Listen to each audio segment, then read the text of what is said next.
Week 2 college football is back. We had, I would say, a very, very. I enjoyed the first week of college football. The Alabama-Florida State game kind of lived up to my expectations in the first half. It did.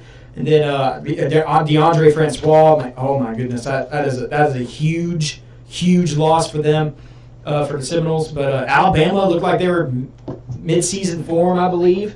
As they always do. Yeah. But the game of the week for me was definitely Georgia Tech, Tennessee. In a way, Georgia Tech just used the triple option and just completely dominated Tennessee.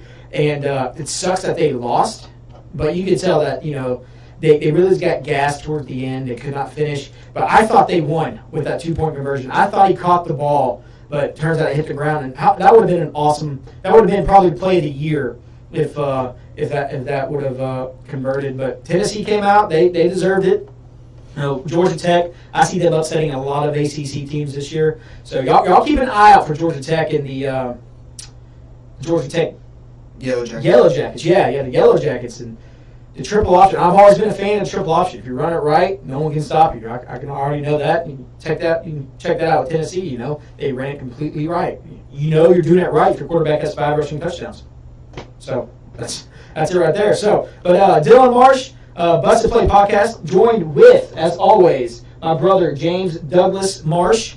What is going on, y'all? We're here to give our Week 2 predictions. Football season is in full form. Yeah, and if you somehow saw the first Week 2 prediction video, I'm sorry. I don't know what happened, but hopefully it's fixed. We'll find out after this, but whatever. But let's go and get started. Our first game.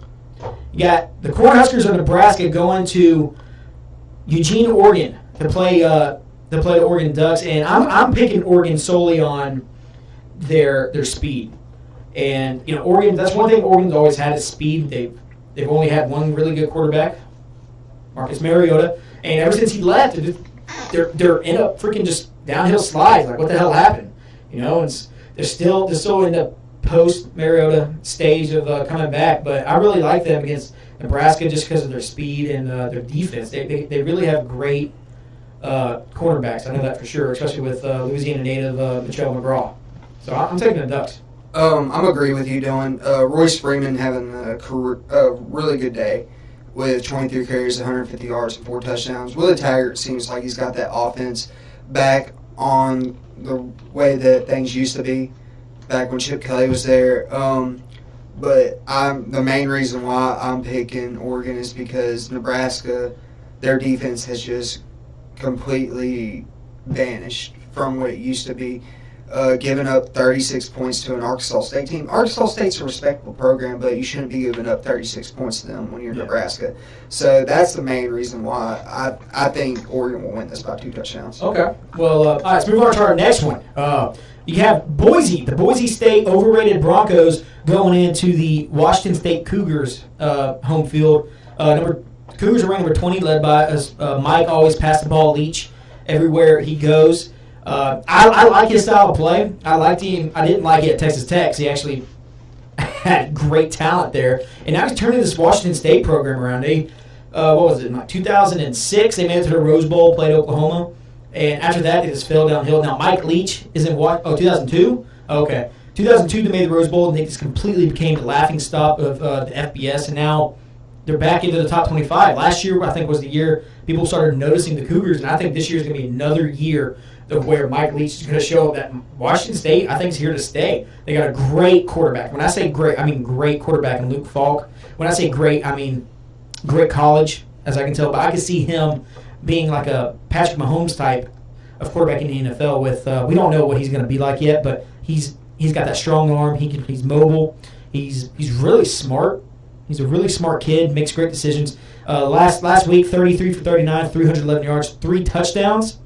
Then he also had a receiver, number 32, Jay, 13 receptions, 163 yards, and 2 touchdowns. So I think that duo right there is going to be the factor to beat Boise on Saturday at 9:30 at night. My goodness.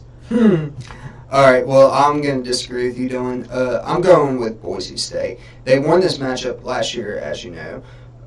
And even though Boise had a tough matchup with Troy. If y'all don't remember, Troy took Clemson down to the wire last year.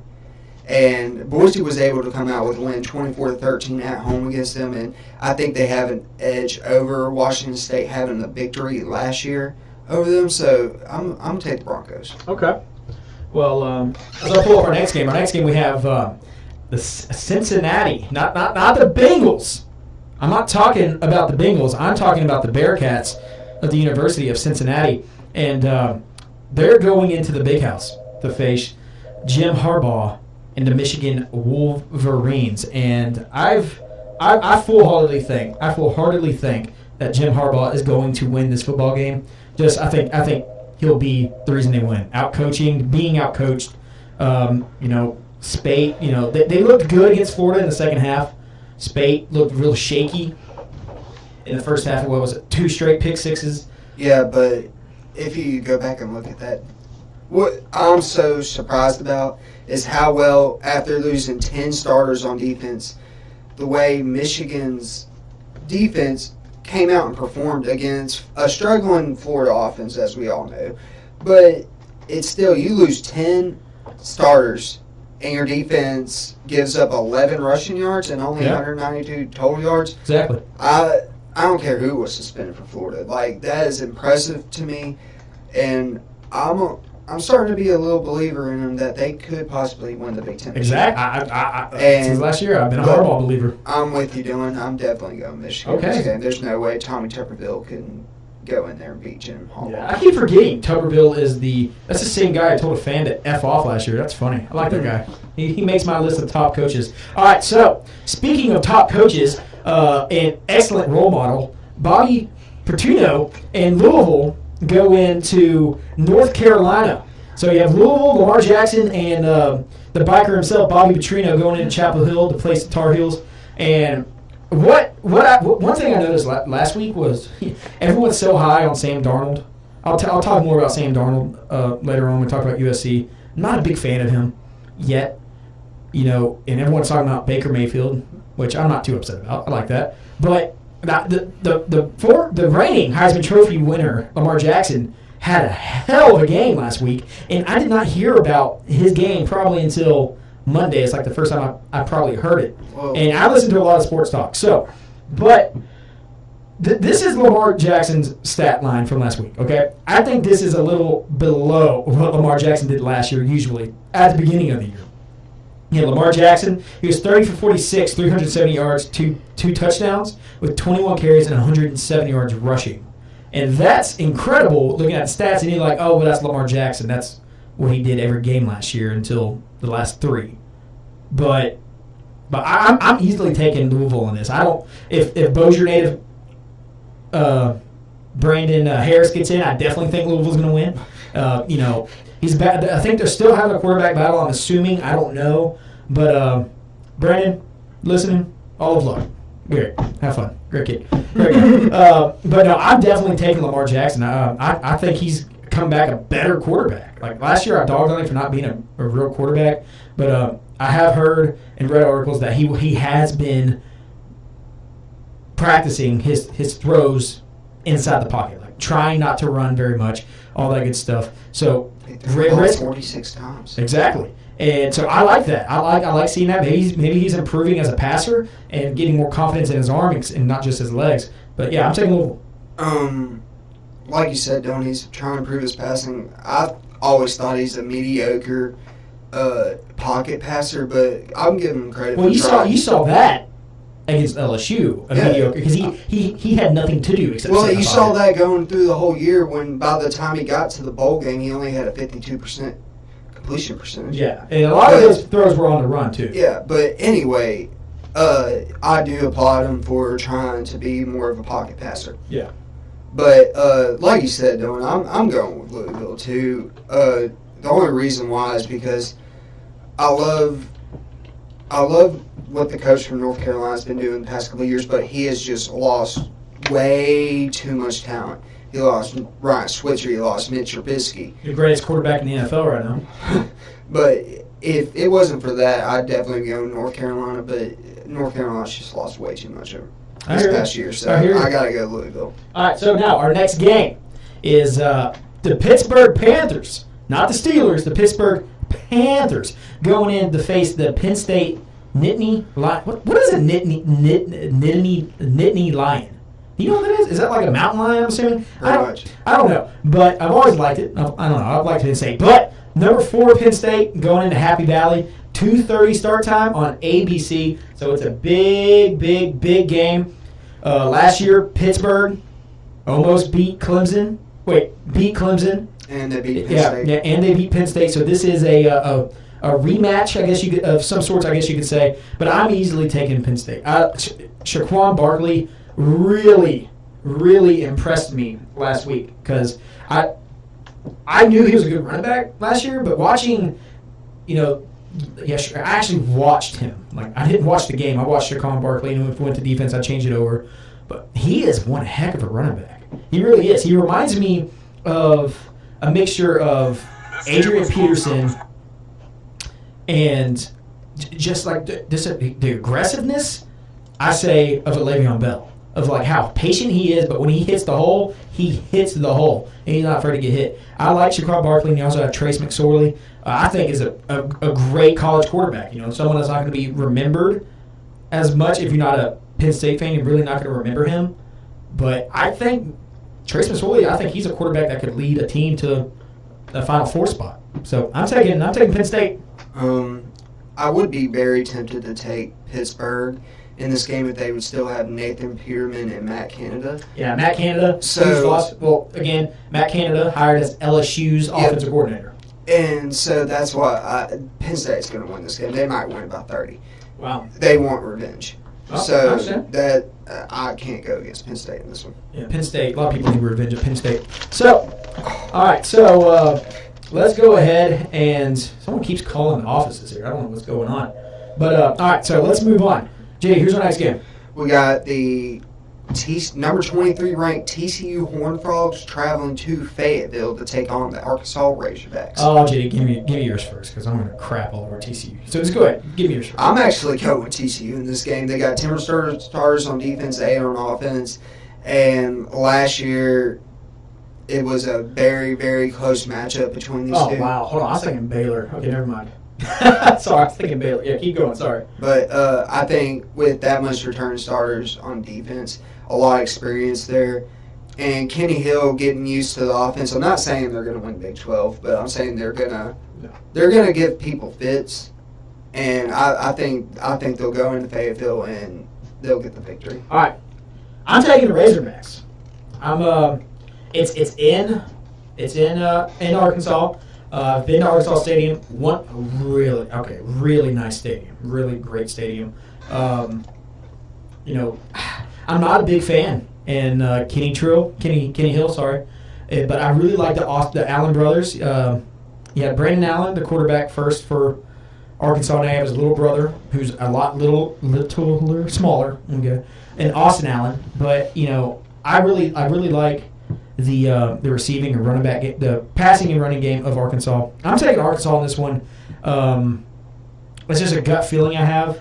Nothing really against TCU. TCU is one of the top teams in the Big 12 that I like, kind of. If I had to root for anybody, it would be TCU. You have Shreveport native Chris Bradley starting defensive tackle. Defensive end. Shreveport native. Okay, I was going to get to that. You had two Evangel teammates playing in this game. Three Evangel teammates. Two Shreveport products. You have Santos Ramirez at safety for Arkansas and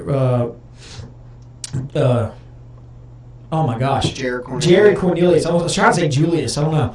Yeah, Jared Cornelius at receiver for the Razorbacks. And defensive line, you have Chris Bradley at the helm for TCU, and all 3 seniors, actually, I believe. Yeah, yep. And all 3 NFL talent. I believe that. I believe that as well. If anyone, if any of those 3 had top NFL talent, I would say it's Santos Ramirez. Yeah, actually, I agree with that too. So, all right. So, let's move on to the next one. All right, we have the number 15th ranked Georgia Bulldogs traveling to South Bend to take on the number 24 ranked Notre Dame Fighting Irish. And Dylan, I'm gonna go with Notre Dame on this one. Jacob Eason just being out for the game. I can't pick Georgia without their starting quarterback. I know they have Nick Chubb. I know that they have a lot of return stars on defense. But with the way Notre Dame, the adjustments to the coaching staff that Brian Kelly, made to his coaching staff, he put up 606 yards on a 10-win team last year. Yeah, Temple. true. So, and it being in South Bend, without Georgia starting quarterback, I have to go Notre Dame. I hear you. I hate to say it, but I have to. Oh, wait, what did you just say about running backs? Sorry. Huh? I don't pay attention to you a lot. What were you saying about running backs just now? Did you say something about a running back? Yeah, I said I know Georgia's got Nick Chubb. Okay. But See, that's my X factor. I say Georgia wins this ball game because of Nick Chubb. I like what I saw in the first week. I think he's just one of those playmakers. He's not like Todd Gurley. Todd Gurley was just one of those special backs that you had, until he got injured. But Nick Chubb, it seems like Georgia gets all the great running backs, but then they always just have tragic knee injuries. And Nick Chubb had that, but he's coming back, and I really like what he's done. I really like Georgia's defense. I really like Jacob Eason. I really like playing. Oh, that's right. He's out. That is right. Yo, wow. I don't care. Give me the Bulldogs. I still don't care. I think Georgia has enough talent on their roster to beat Notre Dame, and that's just me because I've always hated Notre Dame. You know that. So you're just picking based off biases. No, that is not true. But I'm not giving them the benefit of the doubt because of the quarterback situation because of my biases. Okay, because I think Nick Chubb and the defense is going to be enough to hold off Notre Dame and South Bend. But that's another thing. It's in South Bend, and it's going to be tough. I know that. But I have faith in the Bulldogs. I don't really care about. All right. So the second game of the Big Four. We have Stanford going in to USC, going into Los Angeles. And you have the Stanford Cardinal. It's plural. I'm sorry, singular. No plural. You have all that going on. Jay, what's the Patriots game? What's 17-7. 17-7 Patriots. Wow. Okay, but yes, we have number 14 Stanford and David Shaw going in to face the almighty Sam Darnold himself. The Heisman winner, Sam Darnold, apparently already. And someone who threw... 2 interceptions against who did they play last week? Western Michigan. Western Michigan without PJ Fleck, their head coach, without Row the Boat. He threw 2 interceptions.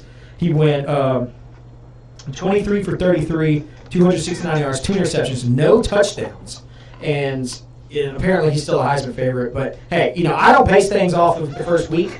I really don't. But with expectations that Fox Sports and media give Sam Darnold, I'm just annoyed by it. And yeah, he can improve, but with that outing in the first week, you're a quarterback at a big time program against a weaker opponent. And I will say Western Michigan's a lot weaker. Are you taking the Trojans though? Yes, I am. Oh, okay. I am taking the Trojans. All right. But that's just the sole fact that Sam Darnold can make plays, and I think he'll have a better game. It's just I want him to show me he's Heisman worthy.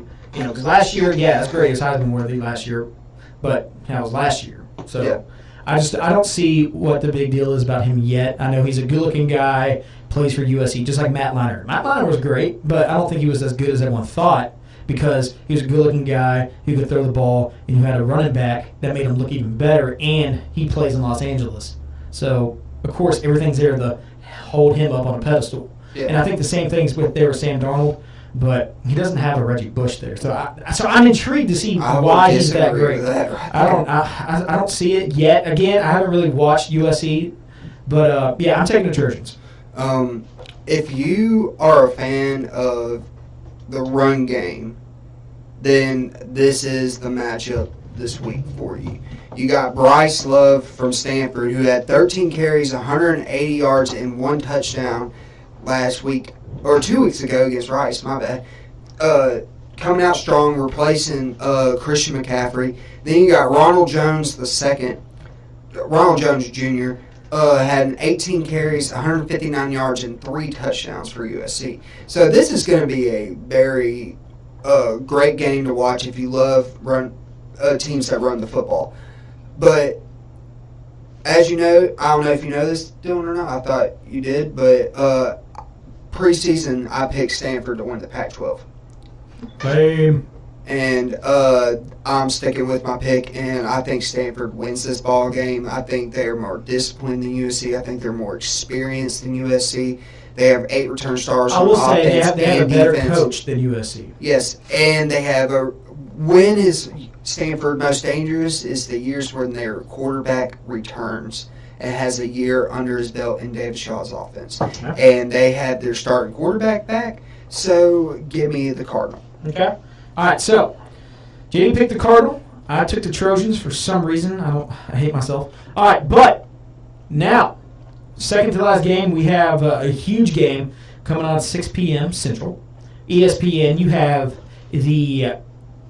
no one really pays attention to them anymore because they don't have Cam Newton Auburn Tigers going up against the Deshaun Watson-less Clemson Tigers. So battle of the Tigers, and I swear to God, if JD answers I'm picking the Tigers to win, I'm jumping over this table and I'm going to punch him in the mouth. So, JD, I'll go ahead and let you. Who do you think is going to win between the battle of the Tigers? Again, it's in the fake Death Valley at Clemson.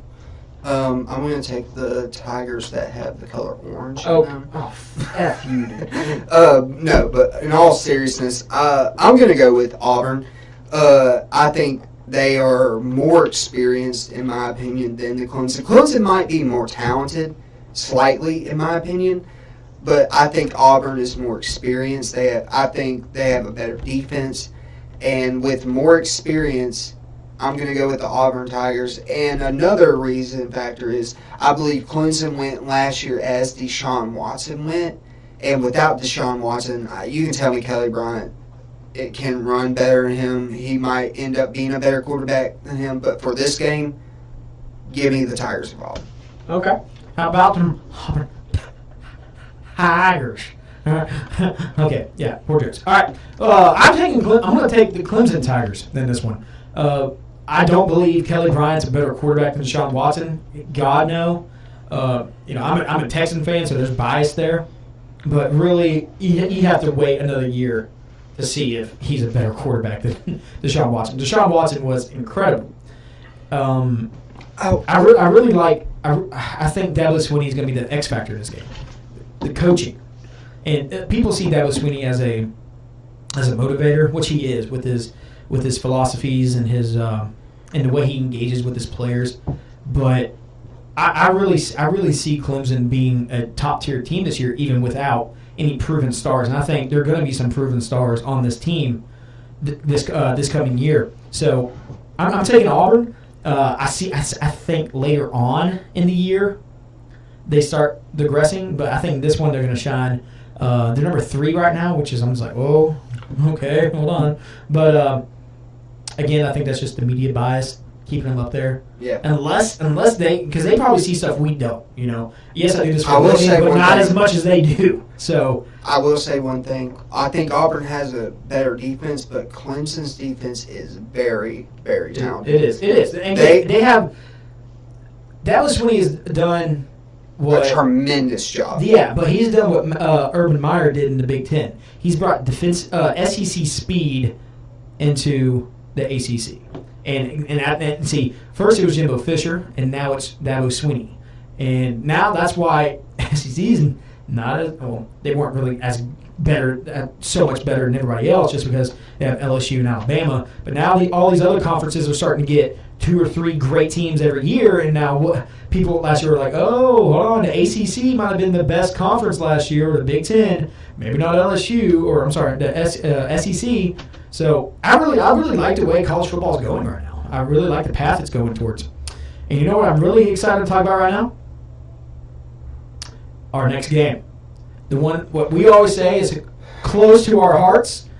I think it's the biggest game either way. Without bias, I think it is the biggest game of this week. There's number 5 Oklahoma going in to number 2 Ohio State. So JD, if people are listening, you don't know, me and JD, we were raised Oklahoma fans. Grandpa played football for Oklahoma in the 60s.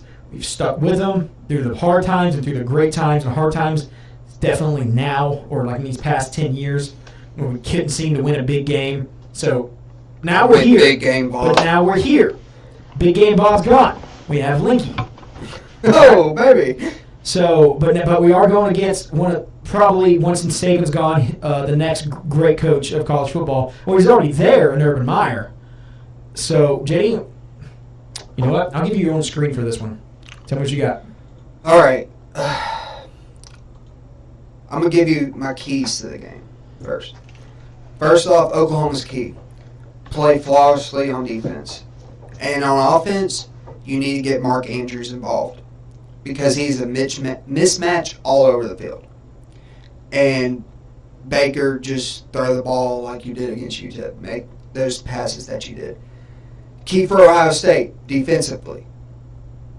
Play like you played in the second half against Indiana, and you'll be fine. J.K. Dobbins is a worry for me. He's a big boy, got a lot of speed. J.T. Barrett, not so much a worry for me.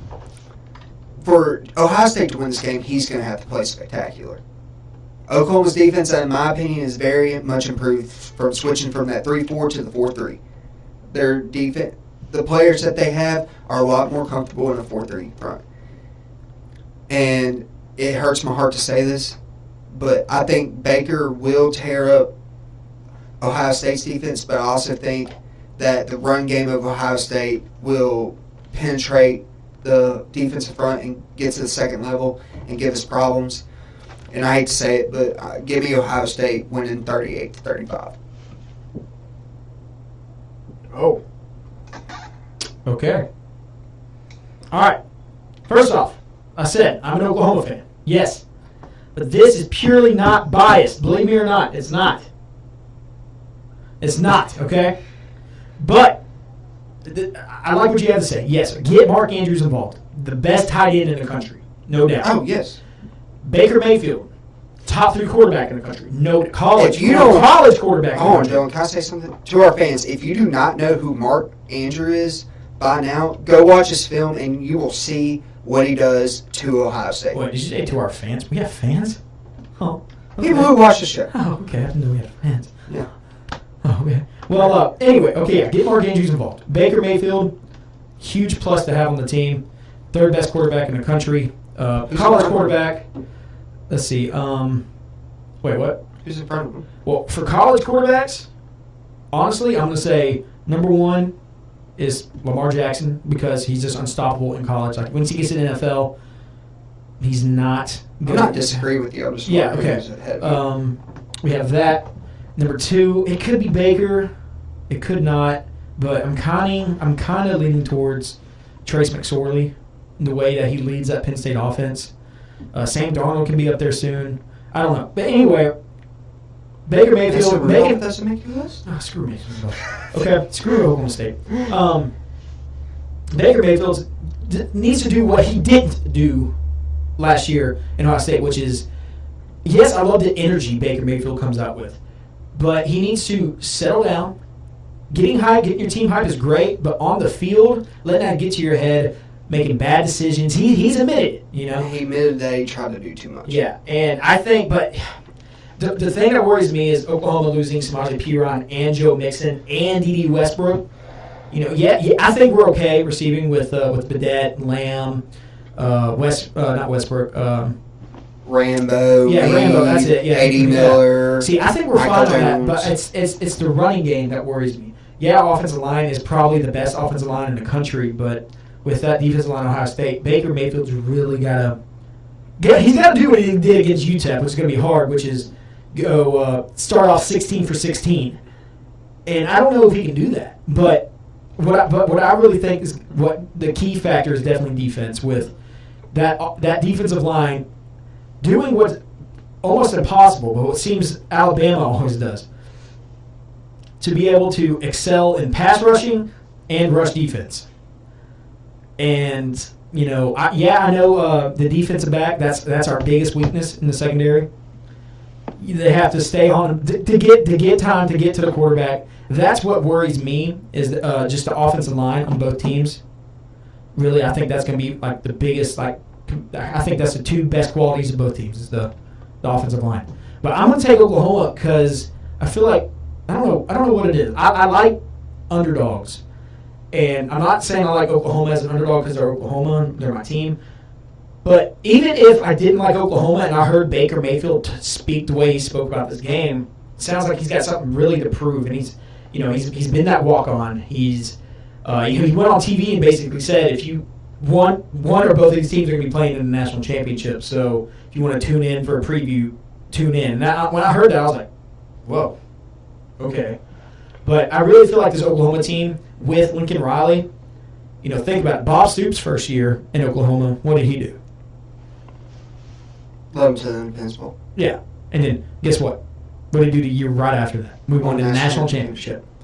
And so, but when Bob inherited Oklahoma, he didn't really have.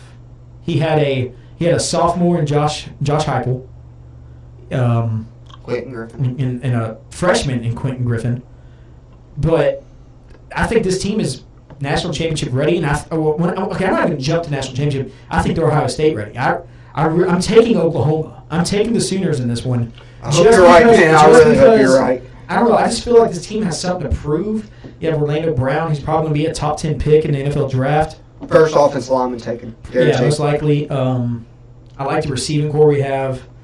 I like that we have a head coach that's calling the plays.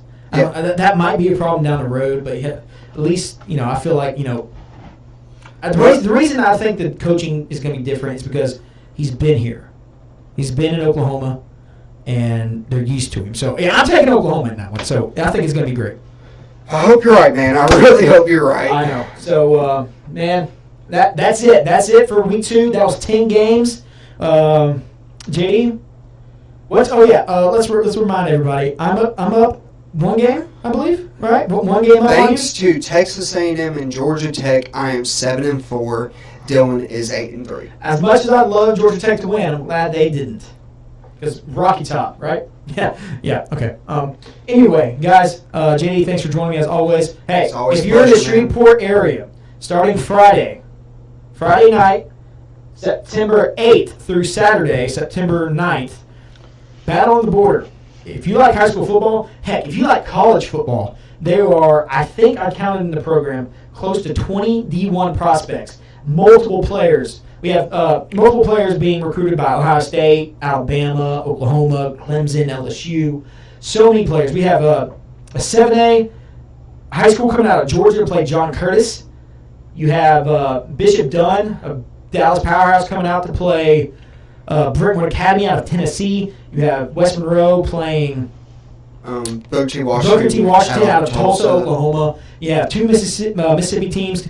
One of them coming to play Bird. Parkway's playing the other Mississippi team. Yeah, Pearl High. You have the number 9 overall player in the country on Parkway in receiver Terrence Matthews. Marshall. Terrence Marshall. Justin Rogers out with that broken leg. Parkway's also got a defensive back committed to Florida State. Guys, it's going to be awesome. $15 gets you in Friday and Saturday to every single game. You can leave and go eat at the crappy McDonald's across the street. I don't care. You can come back with that $15 ticket for the next game. Guys, it's awesome. I can't wait to be there. If you see me there, yell at me, throw something at me. I don't care. Just don't kill me. So, all right, JD, as always, thank you for joining me. It's always a pleasure, man. College football is back. It's awesome. NFL game on right in there. So, stay tuned for next week. We will have week 3 predictions. So, see you then. And as always, God bless.